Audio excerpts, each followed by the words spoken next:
सरकारी जमीरू जबरदखल उच्छेद दाबी केन्द्रापड़ा जिला पट्टामुंडाई सहर अनेक सरकारी जमी को प्रभावशाली लोक मैंने माड़ी बसुंट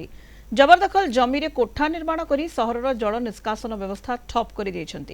सामान्य वर्षा हेले पट्टामुंडाई सहर उबुटुबु होउछि 10 नंबर वार्डर संख्यालघु संप्रदायर बस्ती बासिंदा माने जबरदखल उच्छेद दाबी रे जिलापाल उद्देश्य रे पट्टामुंडाई पौर परिषद अधिकारी को दाबीपत्र प्रदान करिसेंति। तुरंत जबरदखल उच्छेद नहीं पदक्षेप ग्रहण कराजिबो बोली पौर निर्वाही अधिकारी कहिसेंति। वर्षा दिन में लोक मान घरे पानी पशि जाऊँगी वर्षा जल आज्ञा रास्ता उपर पलि पिला स्कूल जाई पारना मशा होती विभिन्न रोगर लोक मैंने आक्रांत होती आउ कि दुर्वृत्त माने सरकारी जगह को आज्ञा कमर्शियल बिल्डिंग करी भड़ा लगे जहाद्वारा कि पानी निष्कासन असुविधा होची ए विषय रे म्युनिसिपालिटी अफसर सहित आलोचना कलु एवं अभियोग जन उच्छेद दाबी पत्र देलु। आम अभियोग पाइलु मु फाइल तर्जमा जानी जे आम तहसीलदार को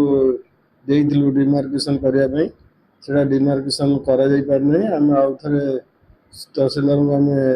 रिमाइंडर गोटे चिठी अनुरोध करूँ से डिमार्केशन कले से प्रकृत सरकारी जगह कि